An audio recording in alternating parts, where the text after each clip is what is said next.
Bonjour, alors pour vous redonner le petit truc qu'on avait fait avec vous dans le live, pour mieux vous l'expliquer parce que ça a été rapide, c'est vrai. Donc il vous faut pour ce petit truc là, pour vous simplifier la vie en cuisine, un sac de congélation, alors plus ou moins grand suivant la quantité de pommes de terre que vous avez. Il vous faut, enfin moi j'ai pris 4 pommes de terre, alors à peu près de la même taille, hein, c'est mieux.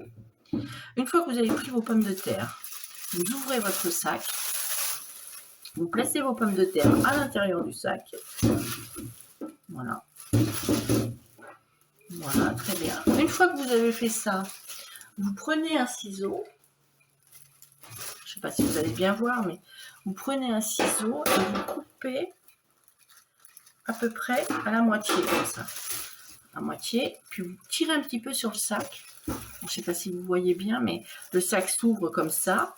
Comme ça vous laisse le temps, enfin l'espace nécessaire pour passer un nœud. Tac, et vous nouez. Comme ça, votre sac est hermétique. Une fois que vous avez fait ça, vous reprenez votre ciseau hein, et vous faites des petits trous dans le sac, hein, pas dans les pommes de terre, hein, dans le sac, pour que l'air puisse s'échapper. Bon, vous en faites une huitaine, hein, ça devrait faire l'affaire. Une fois que vous avez fait ça, il ne vous reste plus qu'à le mettre au micro-ondes pendant à peu près, pour des pommes de terre de cette grosseur, à peu près 8 minutes. On se retrouve une fois que les pommes de terre sont passées au micro-ondes. Alors nous voilà avec nos pommes de terre qui sont cuites. Elles ont cuit à peu près 8 minutes. Hein. Donc on va ouvrir le sac. Alors pour vérifier si elles sont cuites, vous prenez un couteau et vous plantez dans la pomme de terre. Si ça ressort un peu mou, c'est que c'est cuit. Hein. Donc, hop, on coupe comme ça. Alors le mieux c'est quand même de laisser refroidir la pomme de terre hein, parce que sinon vous avez des grandes chances de vous brûler. Voilà. Et là comme on peut le voir, elles sont cuites. Je sais pas. Voilà. Et là, vous attendez qu'elle refroidisse. Donc là, il n'y a plus que 3 pommes de terre parce que tout à l'heure, j'ai essayé d'en faire une chaude. Je l'ai complètement martyrisée et j'ai martyrisé mes petits doigts aussi. Donc là, on va attendre qu'elle soit froide et puis on va les peler. Alors, on se retrouve maintenant qu'elles sont presque froides. Elles ne sont pas tout à fait froides, mais presque froides. Voilà. Et on va en peler une. Je vais en peler une hein, devant vous. Tout doucement. Ceux qui ont un certain âge comprendront d'où vient cette chanson, mais les autres ne le sauront pas. Voilà, voilà.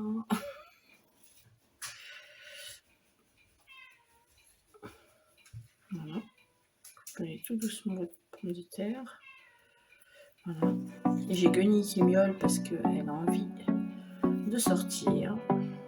Je ne sais pas si vous l'entendez, mais moi je l'entends bien.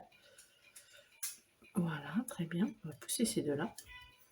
Très bien. C'est pour vous montrer que ça se passe plutôt bien.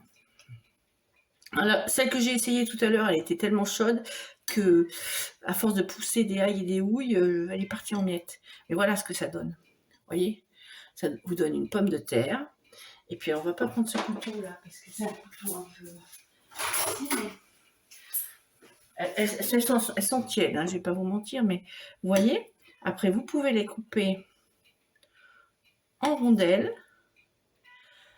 Moi, ce que j'aime bien, c'est le hareng fumé avec des pommes de terre. Bon, mais là, j'ai les pommes de terre et pas le hareng, mais tant pis. Je vais les mettre en salade ou vous pouvez les faire revenir à la poêle un petit peu, comme ça elles sont pré-cuites et elles vont plus vite. Mais moi je les préfère en salade parce que quand j'ai trouvé cette technique pour les faire cuire en salade, j'ai trouvé que c'était super bien. Je ne sais pas pourquoi, je me suis dit tiens, ça me fait une occasion supplémentaire de manger des pommes de terre en salade, ce que je faisais rarement. Hein. Parce que les cuire, attendre je sais pas combien de minutes, non c'était pas tout mon trip. Comme ça. Je le fais aussi pour les pommes de terre farcies. Alors là je les laisse moins longtemps, elles sont semi-cuites et j'ai plus qu'à les évider, enfin qu'à couper un chapeau, évider l'intérieur et puis à à les farcir. Et là, elles cuisent très très vite. Voilà, c'est ma technique à moi pour avoir des pommes de terre rapides et belles. Voilà, vous voyez, c'est mignonne mes pommes de terre. Voilà, alors c'était l'astuce du jour qui avait été très vite expliquée, mais peut-être un peu trop vite. Donc, je vous ai fait une petite vidéo. Merci de nous avoir suivis. Merci à tous les gens qui sont venus au live, qui n'était pas le live le plus populaire de la Terre, mais qui était vraiment sympa à faire. Alors, je vous souhaite à tous un bon week-end, et puis des bonnes pommes de terre, du coup.